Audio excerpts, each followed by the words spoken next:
Morning. Give everyone just one more minute to hop on here and then we'll get started.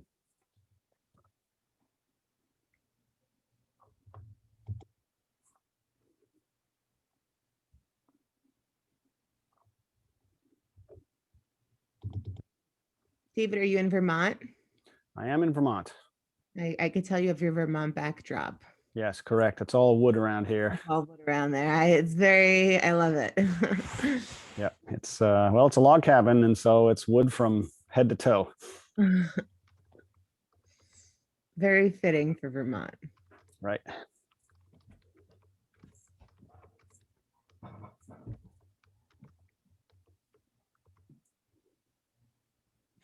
David, where in Vermont are you?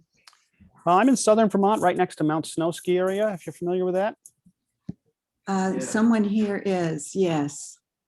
Beautiful country. Yeah, very nice. My folks retired up here a number of years ago. They're still here. And so we go back and forth a bit. Nice. Yeah. All right, everybody, it's 9:32. Let's get started. Good morning. Happy Friday. Glad to have you here with us. I'm David Severance, for those of you who don't know me. Delighted to be here today to talk about a particular situation that we all face from time to time and how we can think about navigating through a situation like this to create a positive outcome rather than a negative one. The topic for today is how to receive feedback without arguing. Probably all of us have had experiences in our life at one time or another where somebody told us something about ourselves that might have been interpreted by us or sound an awful lot like judgment, criticism, something like that. And when we hear something like that, sometimes it's kind of easy to get defensive about it, to want to fight back and protect yourself, and to respond in a way that might end up contributing to potentially some kind of a conflict with this person. So I just want to have everybody put into the chat box, if you've ever had an experience like this personally or professionally, just put in personal or professional. If you've had some experience where somebody gave you some feedback about yourself, about your performance, about something that you did or didn't do, along with their opinion about it. And did that happen to you in your personal life or your professional life? Both, I see from Corey, both. That's not a surprise. Feel free to put in both if that's true for you. Both, personal and professional. Got it. Thank you, Allie. Thank you, Grace. How about a couple more folks?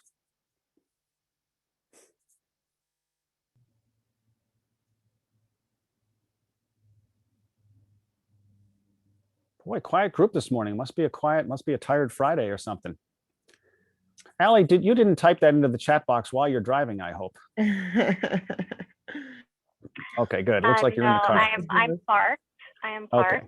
So I'm just going to stay in my car for the class. Okay, got it. Terrific. Thanks for being with us. So, okay, great. So a couple of things. If you've heard something in your professional life, it could have been a client saying something as simple as, "I thought you would have called me sooner."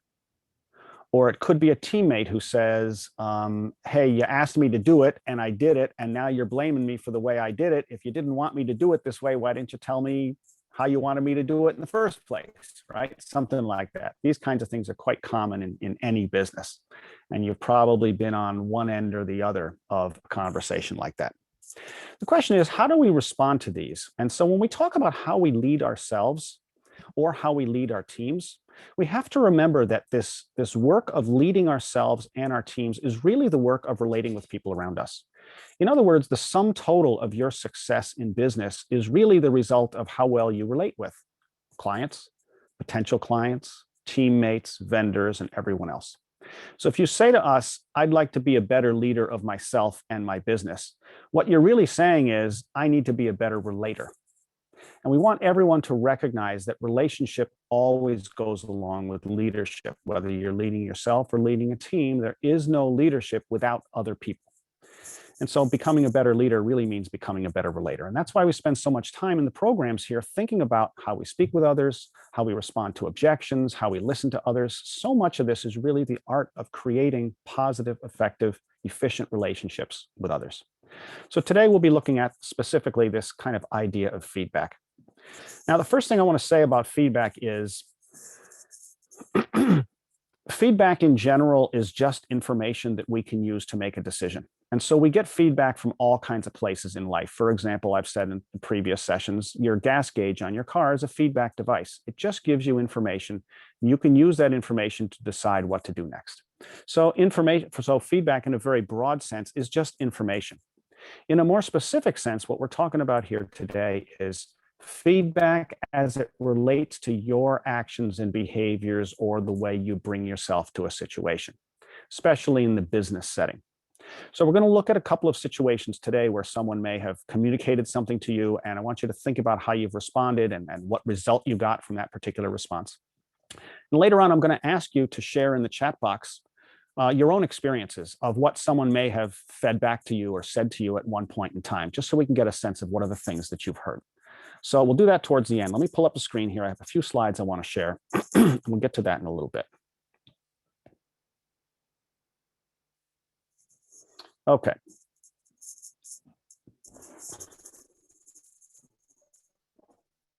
How to receive feedback without arguing.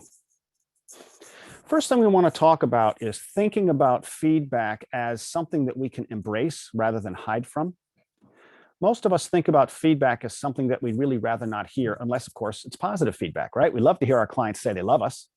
We love to hear our teammates say they love us, but they don't always love us, just like we don't always love everybody around us. We don't always want to hear something negative, just like people avoid going to the dentist because they're afraid they may find out they have a cavity. People are sometimes afraid to engage in a feedback conversation with someone because they're afraid of what they might hear. It's perfectly natural and it's very common, but it's not necessarily the best way to lead yourself and your business. We suggest you consider the 4 R's when thinking very generally about what feedback is and how to kind of integrate it into your business life. Request, receive, reflect, respond. A simple framework for thinking about how feedback can play a role in your understanding what the world looks like to people around you. Doesn't mean you have to agree with how it looks to them, doesn't mean you have to condone their point of view, doesn't mean anything like that. But self-awareness is always a crucial tool, just as like knowing the market is a crucial tool for being able to sell or buy a house. So let's go through these briefly. First, request. It's very rare for somebody to ask for feedback. And you can think for yourself for a minute, how often do you ask other people for feedback? For those of you who are a little bit older, you may remember Ed Koch was a very famous mayor in New York in the 80s. And he had a way of relating with everybody that was a little different from most other politicians. When he was out on the street walking from one building to the next, and all the press were always following him around as he was about to get into a car, he would often look right into the camera and he would say, "How am I doing?" And that was his request to the general public to provide feedback. He was asking for it blatantly, explicitly, saying to people, "I want to know how you see I'm doing." We rarely do this in our business lives. We rarely do it in our personal lives. But the first thing we can do to bring feedback into our life is to request it.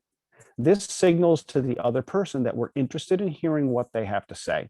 We're interested in listening to their perspective and incorporating it into our thinking.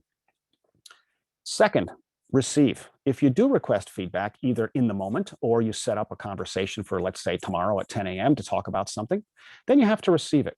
This is sometimes hard to do, especially when the feedback is not what we expected, or if we perceive it as kind of negative or critical feedback. But it's important for us to be able to sit there and receive it, even though it may be difficult to do. And we'll talk a little bit about how to do that before we're done here today. Third, reflect.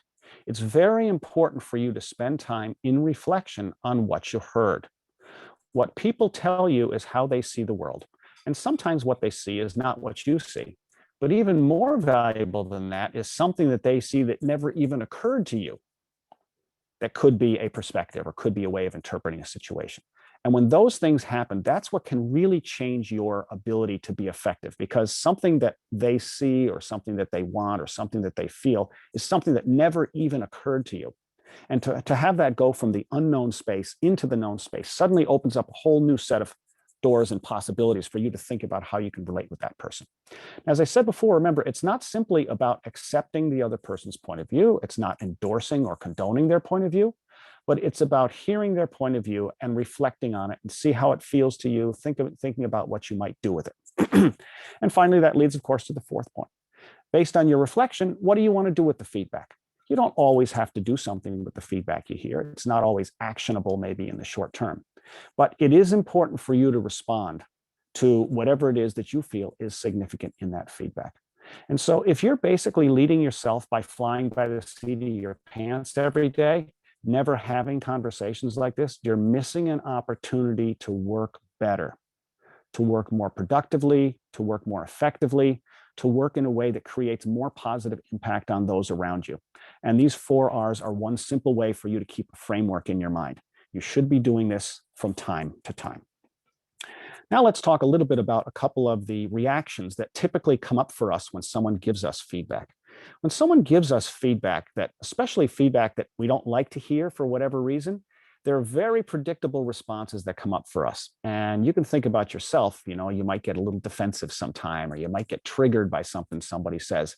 We did a lot of research on this, and these are the most common responses that typically come up in people's heads when they receive some kind of what they perceive as critical feedback from others. First thing that occurs to many people is, you don't understand the situation, which means your perspective isn't valid. Second, my job made me do it that way. I'm not really like that. So I was mean and nasty to you just because of, market conditions, or I was, my schedule was too much, too busy. And so it's always too busy. And that's why I always yell and scream at you and treat you poorly. It's not really me. It's just my job doing it. Third, oh yeah, you're right about my strengths. Boy, do I agree with you on that. But no, your weaknesses, you're just way off base. Somehow that your great judgment about judging my strengths and identifying those is absolutely impeccable. Whereas my weaknesses, nope, somehow that skill of yours just disappears that way. Fourth, I used to be that way, but not lately. This one comes up a lot with people.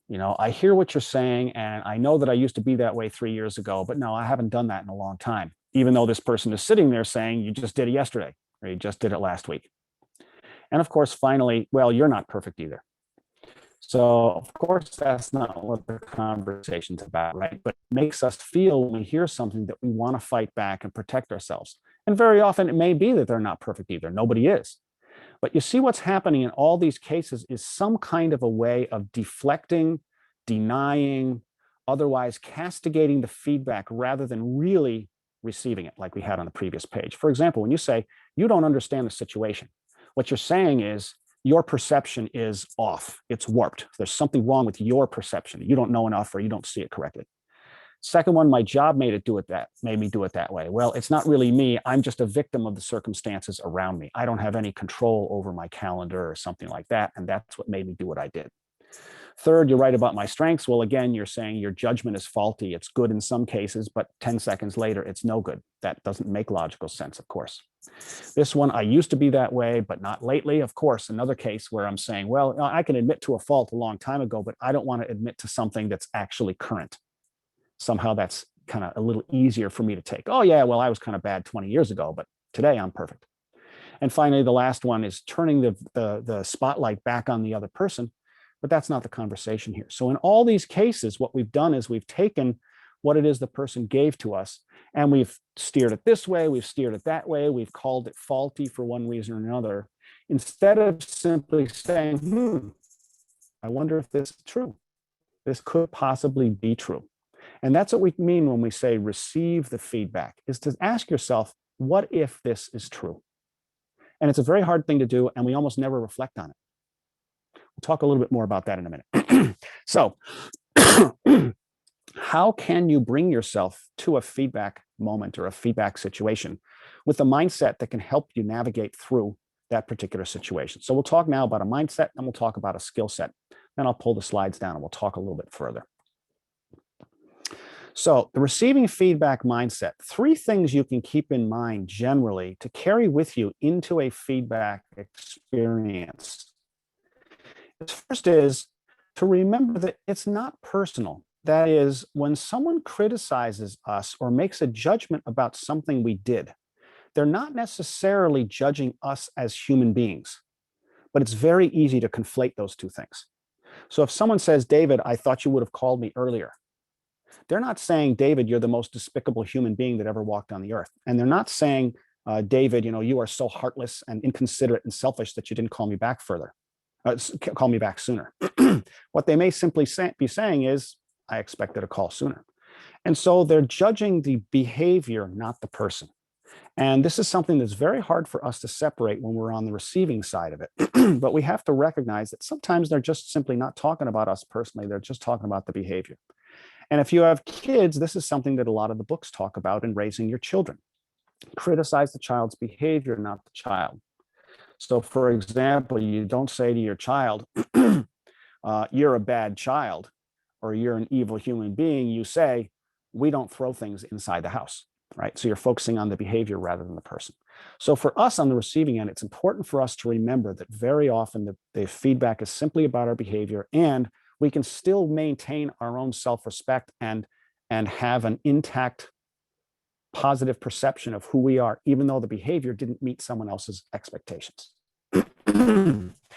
Second, the feedback that someone gives you is their truth. It's not necessarily the truth. And this is a huge distinction that we can make. It sometimes is a game changer between feeling really attacked and recognizing that it's just a point of view. In other words, the person's feedback says an awful lot about who they are and not necessarily only about how you are. I'll give you an example. Let's say I'm a decent swimmer. I can swim. I learned how to swim as a kid, and I can go across the pool a number of times. It's fine. But if I asked Michael Phelps to watch me swim a couple of laps and tell me how he thinks I am as a swimmer, what would he probably say? If he was being honest, he would say, you suck, of course, because he's a world famous gold medalist. If I ask somebody else down the street who swims worse than I do to ask me to judge my swimming, they might say, wow, you're pretty good. You can swim a lot faster than me, a lot smoother. You have good stroke. So feedback says a lot about the person who's giving it as well as the person who's receiving it. And so sometimes recognizing this simple distinction between this is their truth and not the truth helps you think about the feedback in terms of what if this is true, but I don't necessarily have to buy into it. I don't have to necessarily endorse it or condone it. It's time for me to think about it and see what I think. And finally, it's a gift. Feedback is the pathway to excellence. I assume you really want to serve your clients excellently. I assume you want to run your business excellently. I assume that you want to create great outcomes for yourself, for your teammates, for your vendors, for your clients, for potential clients, everybody that's around you. You want an excellent experience to follow. Then think of it this way. Feedback is the pathway to your excellence. I'll give you one final example. I had a client once who was a manager, and this particular manager had a way of talking all the time in the meetings and never let anybody else contribute. And when that first came up in interviews with other people, everybody said, yeah, well, you never get a word in edgewise. And so I asked him about it, and he said, no, usually I talk in the meeting about maybe 40, maybe 50% of the time. And I had asked the same question to everybody, and they all said he speaks 95% of the time. And so there was a huge gap between his perception of how much he was dominating meetings and everyone else's experience of it. Well, as soon as we had a group conversation about it and everyone confronted him with this by sharing their perception, it was undeniable to him that everyone around the table was experiencing him talking 90% he had thought it was. And so that opened up a huge new doorway for him to think about how to run the meetings. And he made some changes and everybody was able to participate after that time. And so the pathway to excellence for him in running that particular meeting with that particular team was the awareness that it wasn't really 40%, it was much closer to 90%. So think of feedback as your pathway to excellence. Every mistake you make, you don't make that one again, you move a little bit closer to excellence. All right, talk about actions. Along with the mindset, and both of these matter, you need the feedback mindset and the feedback action set. Here are the actions that you can kind of use to help you navigate through a feedback conversation. First, ask questions for clarity. If you have, when you hear something from somebody, some of it might make perfect sense to you, some of it might not. And usually when someone says one thing to you, there's a lot more behind it that they could share if given the opportunity. And so you want to make sure that you're understanding the feedback accurately. And so you can just set like a reminder for yourself. Whenever I receive feedback, ask one question. Some people do that, and it's just a way to open up the conversation a little bit further. Instead of simply saying, okay, here's the feedback, I got it, now let's go on to the next thing. Ask a question to probe a little bit further, because when someone brings something, it's almost always significant enough in their mind that they felt like they needed to talk about it. Second, look for what you didn't know. Just like the guy who thought he was talking for 40% of the time in the meetings and really was talking for 90. It's what you don't know that gives you the pathway to excellence. Sometimes feedback confirms something you already know, and that's also useful. You can definitely say, okay, I really know that that's one of my strengths or my great, ways of serving people, and I should continue to do that. But other times there's things that you don't know. And when something you don't know comes into the known space, that's where you take a step forward. Third, sometimes the best thing you can do for yourself is just take a breath. Sometimes when the feedback sounds critical, especially if 2 or 3 things are getting piled on there and it sounds like that the whole world is coming down on your shoulders, sometimes the best thing you can do for yourself is simply just take a breath, count to 10. You can even walk out of the room. You can say, you know what, I need to take a moment. Can I come back in 2 minutes? I'm sure the other person says, okay. You go out, you breathe, understand that you're still alive. The feedback didn't kill you physically, even though it may feel challenging mentally or emotionally. You will be able to move forward no matter what the feedback is. It may be hard in the moment, but just take a breath. And finally, say thanks for the feedback. Don't forget to say thank you, especially if you're using the 4 R's and you're requesting feedback to start with. You should always say thank you. People offer feedback because they think it's going to help you perform better. It doesn't mean that they're like trying to make their whole life about helping you serve. Helping serve you better. But it may be that they see something as an opportunity for you to grow or to learn or to do something differently that would have a different effect on them. The very least you can do is say thank you. But by saying thank you and nothing else, by saying thank you, what you're saying is, I value your input. Okay, so let me pull this down.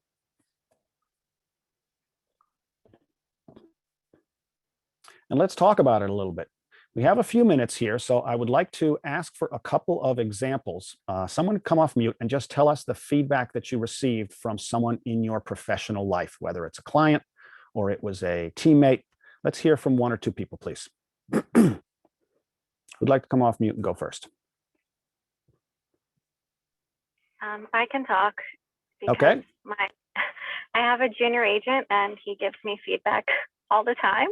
Got it. So the most recent one was we had a miscommunication about how something should get done with a client. I interpreted things one way, like that he was going to run something by me before he sent it to a client.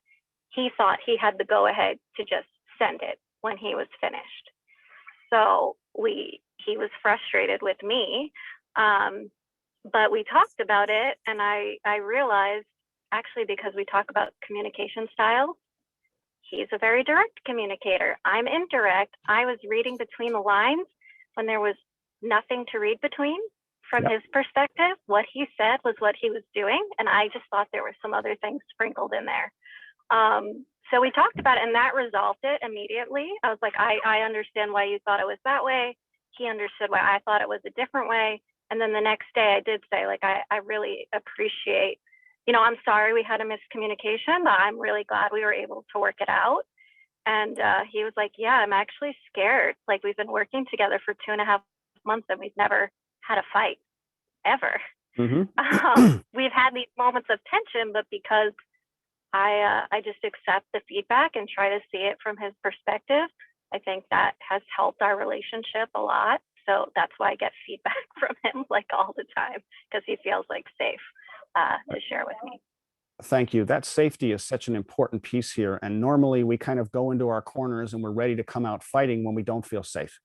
And so there's a lot that you can do generally in your relationship to create a relationship or an experience for the other where the other feels safe to speak up.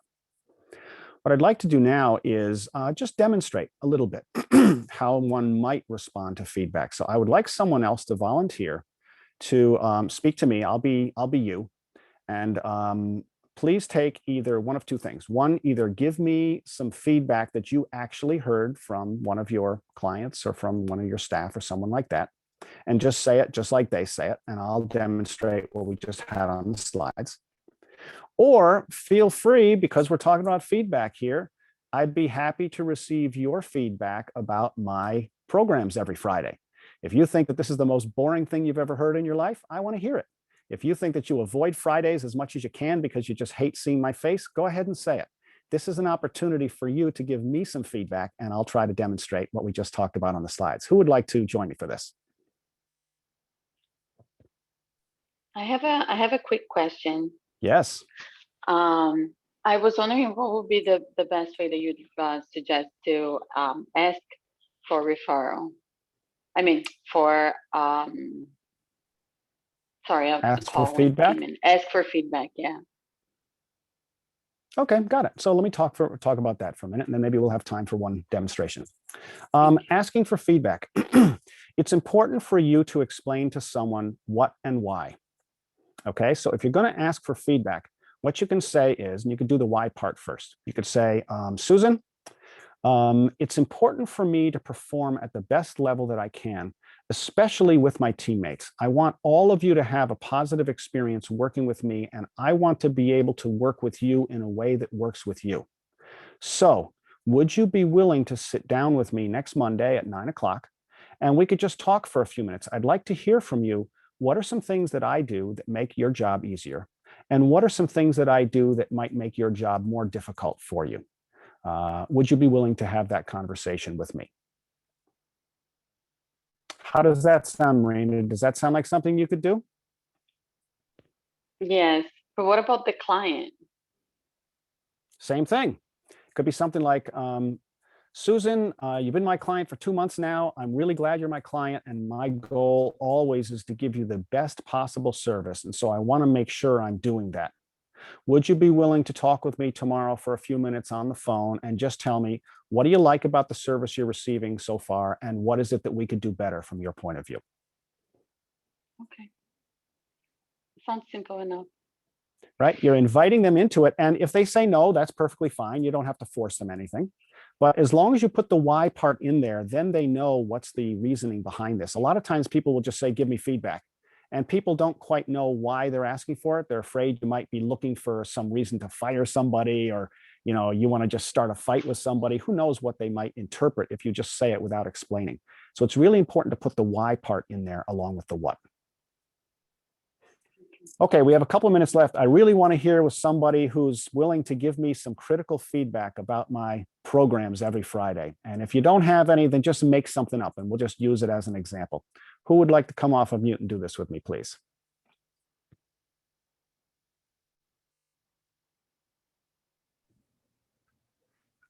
Nobody? Donald? Donald, Yeah. there we go. Please, thank you, Donald. Start us off.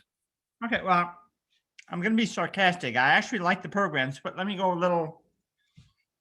I can't believe I come on here every Friday, expect to get in good information, and like it just goes on and on. So, it'd be nice. I guess somewhere in there, it's nice to get the things, but maybe a minute for like a Q&A if there's something, or like a response. But it's just. So, okay, I don't want to take up all the time. All right. Thank you, Donald. Thank you for bringing that up, Donald. I'm really glad to hear. I'm really glad that you're sharing your perspective with me. It sounds like you are feeling the burden, like it's a heavy burden to keep hearing more and more and more information. Is that correct? Mm-hmm. Yeah, sometimes it's nice for a response, but just. Mm-hmm. Got it. It sounds really heavy. I hear you say, oh, and I can feel that really is weighing heavily on you. Second thing I heard is that you thought it might be good to have more chances for Q&A or something like that. Is that right? Correct. Got it. Well, thank you very much for sharing that with me. It's important to me to give you the best possible service that I can. And so I'd like to reflect on this for a while. Would it be all right if I talked with my team about this over the next week or so and then got back to you with what we think and how we might proceed starting in, say, 2 weeks? Yeah, that'd be good. I'd like that, actually. Yes. Great. Is there anything else that's on your mind while we're talking about this? No, nothing comes to mind at the moment, but thank you for that. Well, great. Thank you so much for bringing it up. I can promise you that we're going to talk about it and we'll think about it and we'll make some decisions about what's the best way to move forward. Please feel free to continue to give us feedback at any time. It's really valuable to us. Okay, that sounds great. I will. So there you go, folks. It's not that difficult to do. You ask a question or two to clarify, make sure you understand the feedback well. You could say thank you, absolutely, at least once. As you continue to, you can assure the client that what the person just gave you is valued so that they feel comfortable to do it again. And in that particular case, I invited the person to do it again. You don't have to do that. But what you're doing is you're creating certainty in the client or the other person's mind that it's okay to have this kind of conversation. And honestly, just like, not going to the dentist because you're afraid you might find out there's a cavity.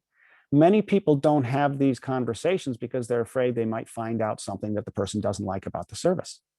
And the way to succeed is the opposite. It's not to lean away from it and hide from it. It's to lean into it. And that's why we request the feedback in the first place. So I hope that this morning's call gives everybody something to think about. I hope that you'll all integrate requesting feedback, those 4 R's, into your routine at one time or another. And I hope that when you find yourself on the receiving end of some feedback, that you'll use that mindset that we talked about on one slide and those actions that we talked about. And if you do that, chances are it'll feel a little more comfortable to you, but more importantly, it'll feel comfortable to the other person and they'll be willing to give you support in the future. Remember that feedback is a gift. It is the pathway to excellence. So let me end today's session by saying we value your feedback at any time in this process. Feel free to send us an email or text or whatever it is to let us know how these programs are working for you and how we can do better for you. Thanks very much, everybody. Have a great day and nice weekend, and we'll see you again next week. Have a great weekend. Bye, everyone. Thank you. Good weekend. Have a good week.